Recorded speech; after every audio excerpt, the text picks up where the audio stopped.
Buenos días. Desde el aula digital número 1 de la Facultad de Medicina de la Universidad Autónoma del Estado de México, tenemos el gusto esta mañana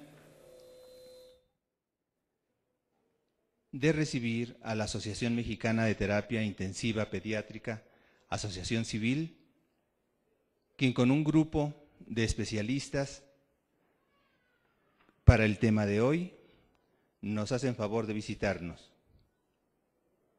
El tema, el paciente quemado en estado crítico, será tratado desde diferentes puntos de vista por los doctores Alfredo Gutiérrez Hernández, doctor Francisco Díaz Contreras, doctor Luis Ramiro García López, quienes son intensivistas pediatras, y por la doctora Josefa López Guzmán, que es algóloga pediatra. Todos ellos coordinados por el doctor Israel Vázquez Carranza, también intensivista pediatra. Les damos la más cordial bienvenida y esperamos, como siempre, que sus comentarios y los aportes que ustedes puedan darnos con sus preguntas demuestren no solo lo interesante del tema de esta mañana, sino también la utilidad de estas reuniones. Bienvenidos y cedemos el uso de la palabra al doctor Israel. Muy buenos días, gracias por su atención y por su presencia. Contamos, como ya comentó el doctor, con nuestros ponentes, el doctor Luis Ramiro García López, quien es jefe de la Unidad de Cuidados Intensivos para Niños Quemados del Hospital de Tacubaya y adscrito al Departamento de Urgencias del Instituto Nacional de Pediatría. Contamos con el doctor Alfredo Gutiérrez Hernández, que es médico adscrito a la Unidad de Cuidados Intensivos en el Instituto Nacional de Pediatría y es médico adscrito del Centro Nacional de Investigación y Atención al Paciente Quemado. Contamos también con la presencia del doctor Francisco Javier Díaz Contreras, médico adscrito al Servicio de Urgencias del Hospital para el Niño, y con la doctora Josefa López Guzmán, algóloga pediatra, quien es médico adscrito de la Unidad de Quemados del Hospital General Nicolás San Juan. Damos inicio con esto. La dinámica del simposio, primero va a ser una exposición breve de 10-15 minutos por cada uno de nuestros ponentes, para posteriormente pasar a la sesión de preguntas y respuestas por parte de nuestro auditorio.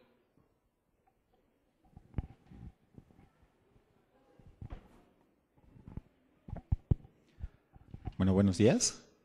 Vamos a empezar con el tema que nos corresponde, que es el hipermetabolismo. Antes de empezar, me gustaría agradecer a la Asociación Mexicana de Terapia Intensiva y al doctor García el haberme considerado para formar parte de esta mesa. Y bueno, me pasan la que sigue, por favor. Antes de empezar, me gustaría comentar que el soporte nutricional, un soporte nutricional adecuado en los pacientes con quemaduras, involucra tener el conocimiento de la fisiopatología, de las alteraciones metabólicas que se observan en estos pacientes, ya que un buen soporte nutricional debe de ser individualizado a las necesidades médicas y quirúrgicas que presentan estos niños quemados, ya que se ha observado que el soporte nutricional óptimo puede disminuir la morbimortalidad de estos pacientes.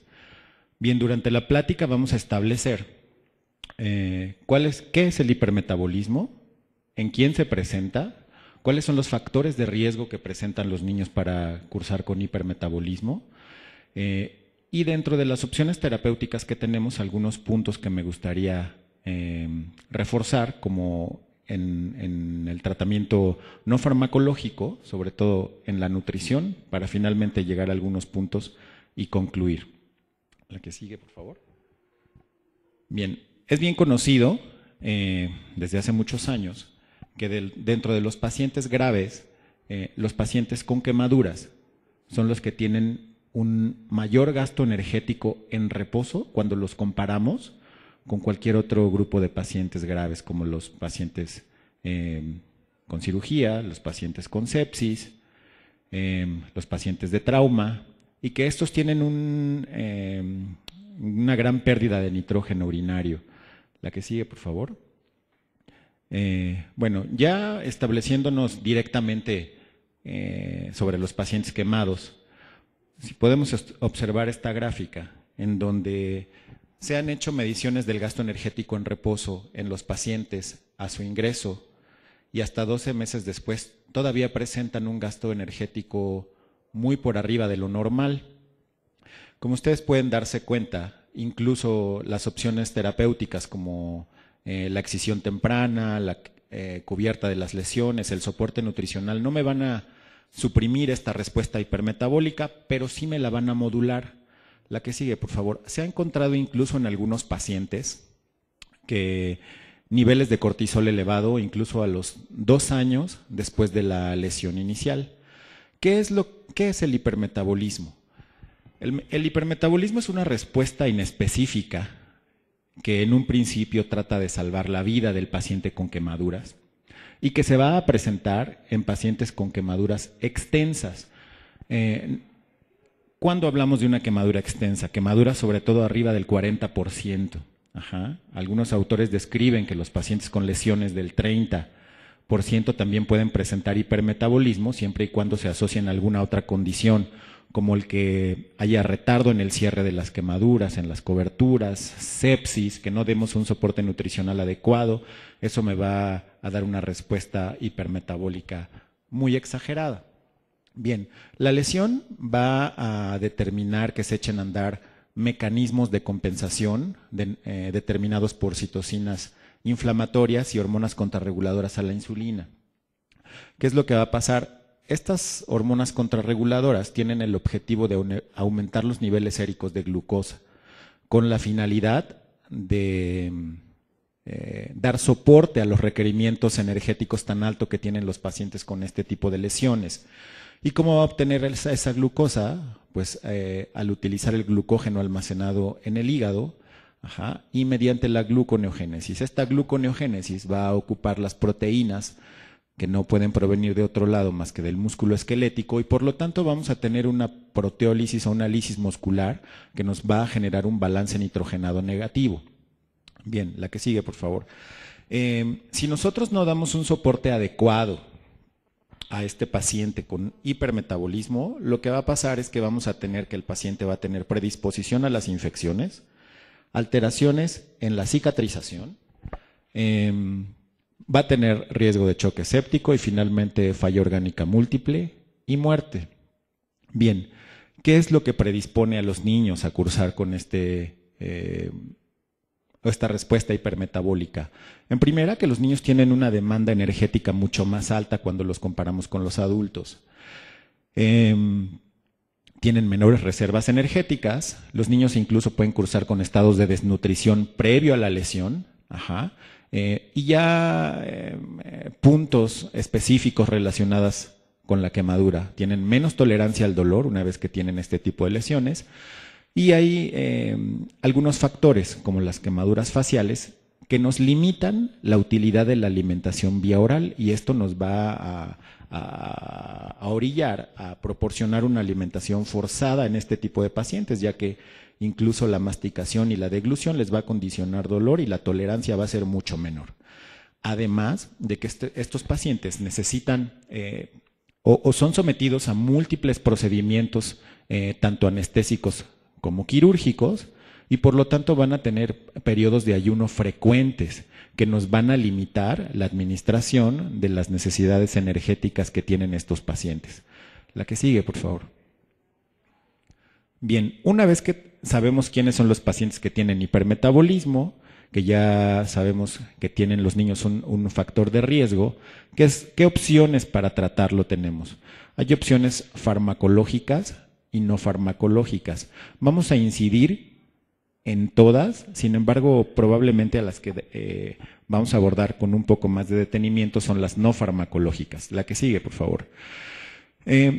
Probablemente en los últimos 30 años, en lo que más se ha hecho énfasis y en lo que más se ha avanzado y que se ha determinado que efectivamente disminuye la morbimortalidad de los pacientes con quemaduras extensas, es la excisión temprana y el cierre de las quemaduras.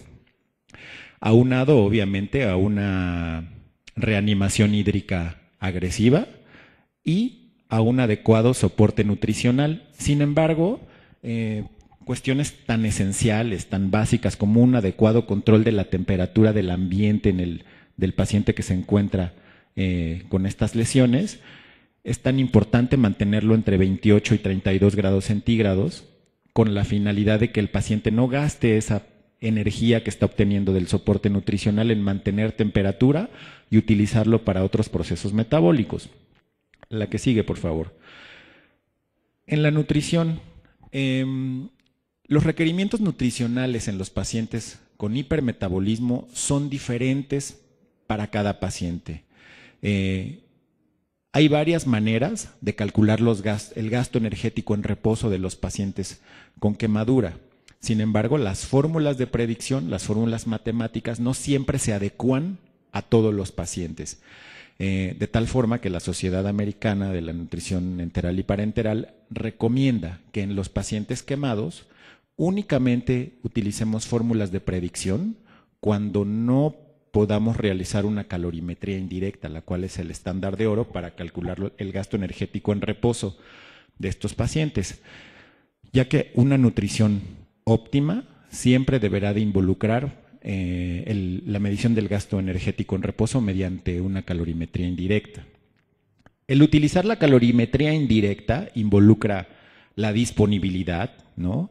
Pocos centros de quemados tienen la posibilidad de contar con la infraestructura para realizar la calorimetría, aparte de que se necesita tiempo, personal capacitado y aumenta los costos del tratamiento de este tipo de pacientes. La que sigue, por favor. Igual que en los pacientes de terapia intensiva en general, se han realizado muchas fórmulas de predicción, muchas fórmulas matemáticas para tratar de estimar el gasto energético en reposo de los niños quemados. En general aceptamos que las fórmulas de predicción sobreestiman los requerimientos de los pacientes con quemaduras. Sin embargo, hay reportes en donde se ha comparado la calorimetría con algunas fórmulas como la de la OMS, Schofield, Harris, y hay reportes de que en los niños quemados subestiman los requerimientos calóricos, ¿no? De tal forma que en algunos de los centros que más experiencia tienen en el manejo de los pacientes quemados, estas son probablemente las principales fórmulas de predicción que se utilizan para estimar el gasto energético en reposo. La que sigue, por favor. Bien, una vez que sé cuántas calorías necesita mi paciente, cuál es el gasto energético que tiene, tendré que decidir por dónde le voy a dar esas calorías que necesita el paciente. El tracto digestivo juega un papel indispensable en la inmunidad humoral y celular del paciente con quemaduras, de tal forma que al proporcionarle nutrición enteral, yo aseguro que mi paciente mantenga una integridad funcional y estructural del epitelio intestinal, estimula la contractilidad intestinal y al provocar este movimiento de contractilidad, evita el sobrecrecimiento bacteriano, ya que una de las principales teorías de la sepsis en este tipo de pacientes es la translocación bacteriana. Hay liberación de sustancias tróficas, liberación de inmunoglobulinas del tejido linfoide asociado al tubo digestivo y estimula el flujo sanguíneo intestinal, de tal manera que se recomienda que mientras no haya una contraindicación para poder iniciar la alimentación en el paciente quemado, la principal o la vía de elección para proporcionarle la nutrición siempre será el tubo digestivo, la que sigue por favor, a menos que haya alguna contraindicación, lo cual nos hará pensar obviamente en proporcionarle nutrición parenteral con sus debidas reservas. La que sigue por favor. Bien, este es una guía, un flujograma de cómo inician la nutrición en alguno de los centros de la Asociación Americana para las Quemaduras en Estados Unidos, en donde si nosotros pudiéramos clasificar o estadificar a nuestros pacientes con quemaduras, en donde tenemos que son sometidos a múltiples procedimientos quirúrgicos, van a tener efecto de medicamentos opioides, los pacientes con quemaduras extensas tienen hilio, alteraciones neurológicas tanto por medicamentos para sedación.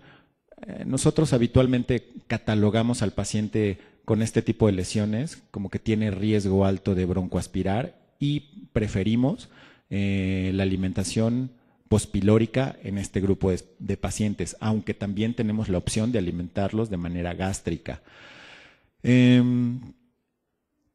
Se recomienda un alto contenido de carbohidratos en la dieta de estos pacientes con la finalidad de romper la gluconeogénesis y que tengamos un aporte adecuado de carbohidratos para obtención rápida de energía. Necesitan aproximadamente los niños entre 2 y 4 gramos por kilo de proteínas y un 10% aproximadamente de grasas. La que sigue, por favor. Bien, se han estudiado con buenos resultados algunos anticatabólicos como los betabloqueadores, principalmente el propranolol, y algunas hormonas anabólicas como la oxandrolona, tiene pocos efectos virilizantes, bajos efectos secundarios a nivel hepático, y se han encontrado muy buenos resultados en cuanto a disminución de la estancia hospitalaria, disminución de la morbimortalidad, disminuyen el gasto cardíaco, el consumo de oxígeno y la infiltración de grasa a nivel hepático. Y hacen falta más estudios para recomendarlos completamente. La que sigue, por favor. Bien. Finalmente, me gustaría terminar comentando que la nutrición es más adecuada siempre que se proporciona de manera multidisciplinaria y sistematizada. Cada hospital debe de contar con su propio protocolo estandarizado de nutrición, el cual se adecúe a su población. De preferencia, la alimentación enteral se deberá de iniciar en las primeras 24 horas posterior a la lesión.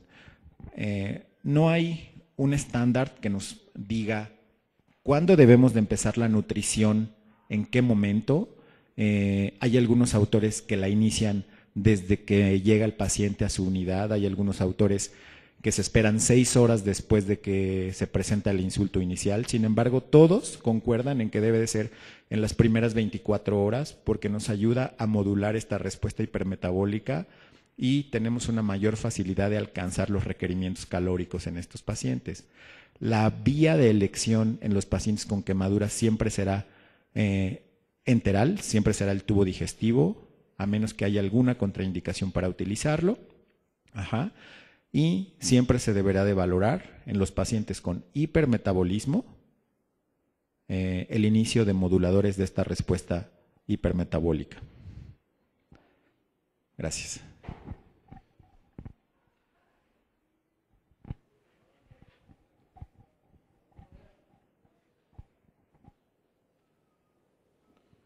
Pues me voy a aprovechar unos minutitos ya hasta la presentación. Agradecer también la amable invitación de la Asociación Mexicana de Terapia Intensiva, de la localidad del Centro, de la doctora Pica, del doctor Vázquez. Gracias por convocarnos aquí esta mañana y me da mucho gusto que cada vez haya o existan más especialistas interesados en el manejo de pacientes de niños quemados.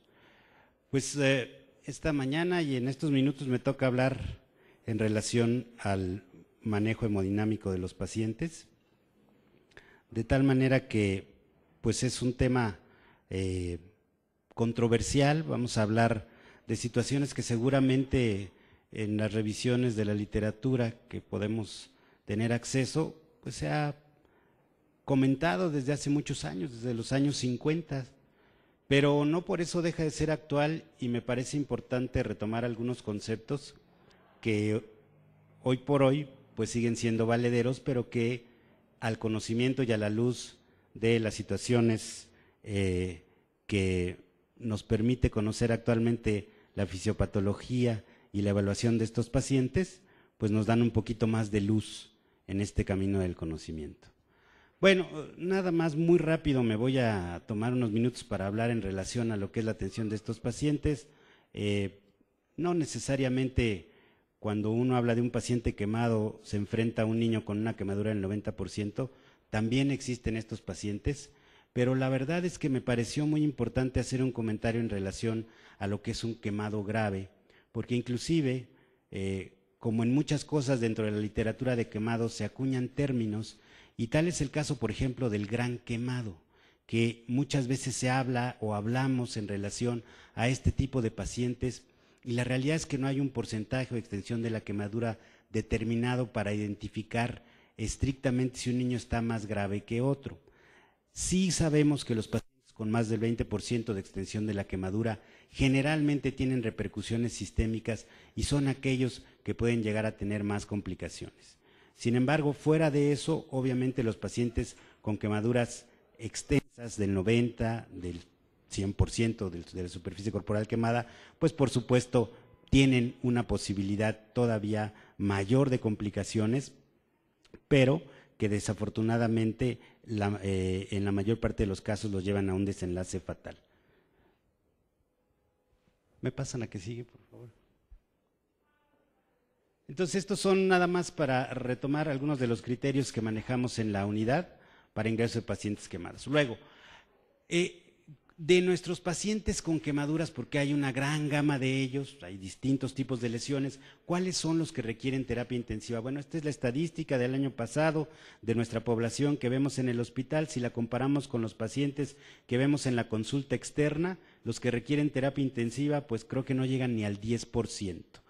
Que esto me parece que también es importante y necesario comentar, porque cuando hablamos de la generación de unidades para la formación o para la atención de pacientes con quemaduras, tenemos que reconocer que no necesariamente hay un número muy grande de estos pacientes y adecuar esta situación a cada una de nuestras poblaciones. Esto, insisto, está inclusive un poco desviado porque nosotros desde hace mucho tiempo somos un hospital de concentración para la atención de pacientes con todo tipo de quemaduras, como ustedes pueden ver ahí. Ahora, ya entrando en materia en relación a la atención o los problemas que tienen, las fallas, las alteraciones que pueden llegar a presentarse en estos pacientes con quemaduras, bueno, pues esta es una estadística igual del mismo año pasado, en el 2012, donde de esos 96 pacientes con quemaduras que vimos en el transcurso de ese año, vemos cuántos tuvieron alteraciones cardiovasculares. En estos incluimos, por supuesto, los pacientes que tuvieron estado de choque, algunas alteraciones en la contractilidad del músculo cardíaco. Segundo lugar, como sabemos y es reconocido por la literatura, pacientes que tienen compromiso infeccioso, la sepsis, que es una complicación latente en los pacientes con quemaduras. El hipermetabolismo también se presenta, y de ahí insuficiencia respiratoria. Afortunadamente, bueno, no tenemos un gran número de pacientes con quemaduras que requieran o que tengan este tipo de alteraciones a nivel pulmonar. Y más abajo, la insuficiencia renal aguda, que, como decíamos hace un principio, en los primeros años donde se empezaron a dar manejos desde el punto de vista de medicina crítica en estos pacientes, era lo que más preocupaba, y por eso dio origen a muchos de los planteamientos desde el punto de vista de manejo hemodinámico que conocemos en la actualidad. Este esquemita se me ocurrió hace ya algunos años y decíamos, creo que sigue siendo valedero para identificar las alteraciones desde el punto de vista hemodinámico que se pueden presentar en la etapa aguda, en la etapa de la famosa resucitación hídrica, como llama la literatura americana, o el famoso burn shock resuscitation, que vamos a ver también un poquito más adelante, y que nos permite, de alguna manera un poquito gráfica, identificar cuáles son las características del comportamiento en un paciente que tiene una quemadura, generalmente de más del 20% de extensión, y que, bueno, fundamentalmente está caracterizado por las alteraciones en la fuga capilar en relación a la pérdida de la integridad a nivel de estos vasos, y que condicionan, como estamos viendo ahí, alteraciones o caída del gasto cardíaco. Vaya, pues el origen de este cuadro fundamentalmente está determinado por la la presentación desde el punto de vista clínico, en el sentido de que estos pacientes pueden, ambos casos pueden llegar a presentar taquicardia, pueden llegar a presentar oliguria y en casos extremos pueden llegar hasta la hipotensión.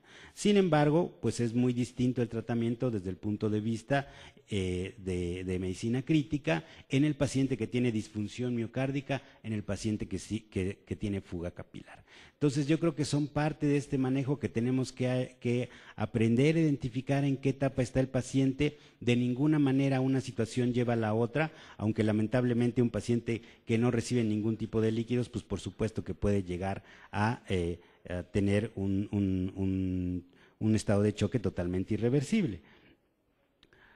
Hablando del estado de choque, fundamentalmente lo que tenemos en el paciente en las primeras etapas posterior a la quemadura, en las primeras horas posteriores a la quemadura, es un choque hipovolémico. Y aunque hemos hablado mucho de las situaciones de vasodilatación y la liberación de una serie de mediadores de la respuesta inflamatoria que pueden llegar a condicionar más fuga capilar y más salida de líquidos hacia el intersticio, en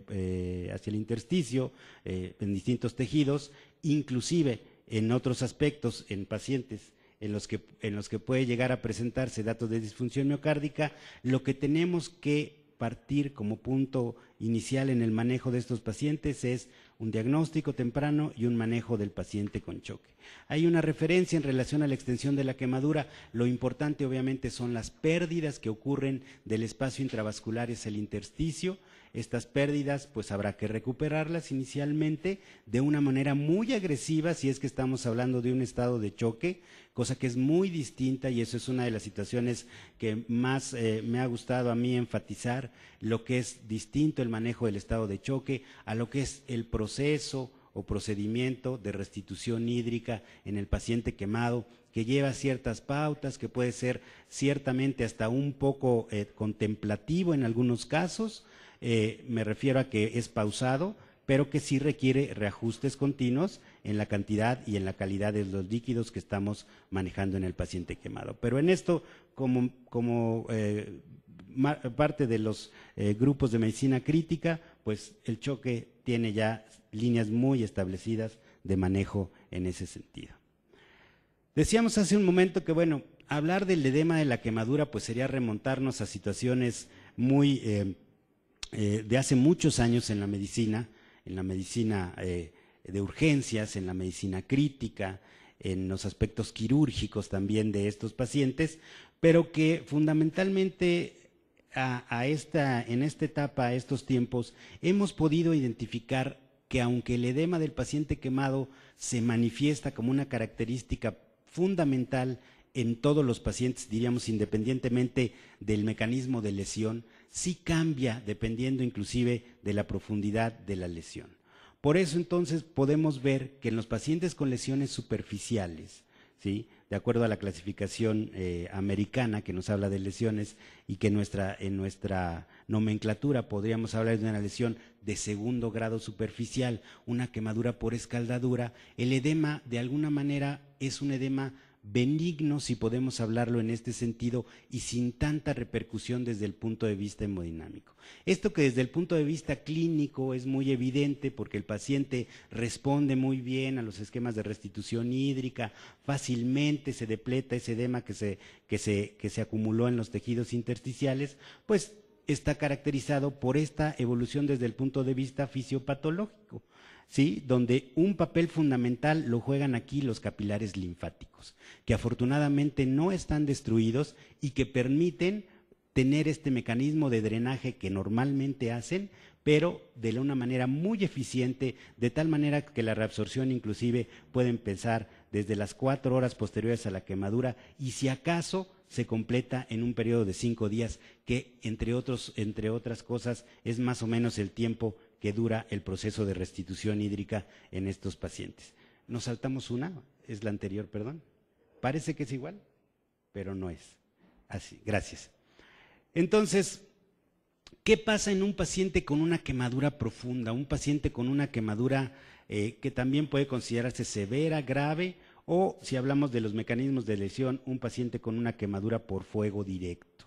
que son los pacientes que requieren más líquidos y los pacientes que pueden inclusive tener más complicaciones en el proceso de restitución hídrica. Bueno, que el edema se caracteriza de otra manera. Aunque sí tiene una fase muy rápida de fuga, la reabsorción es más lenta y se perpetúa en muchos de los casos, inclusive la presencia de este edema y diríamos los fenómenos de fuga capilar en estos casos que se ven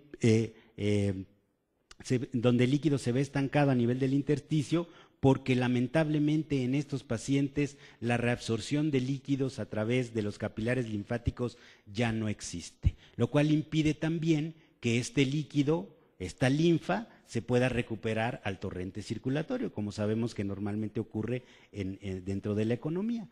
De tal manera que este paciente es el que más se edematiza, es el paciente que más sufrimos porque probablemente mientras más cristaloides le administramos, se edematiza más, pero no mejora su hemodinamia. Entonces, son características que en estos momentos nos permiten inclusive identificar propuestas desde el punto de vista fisiopatológico para su manejo.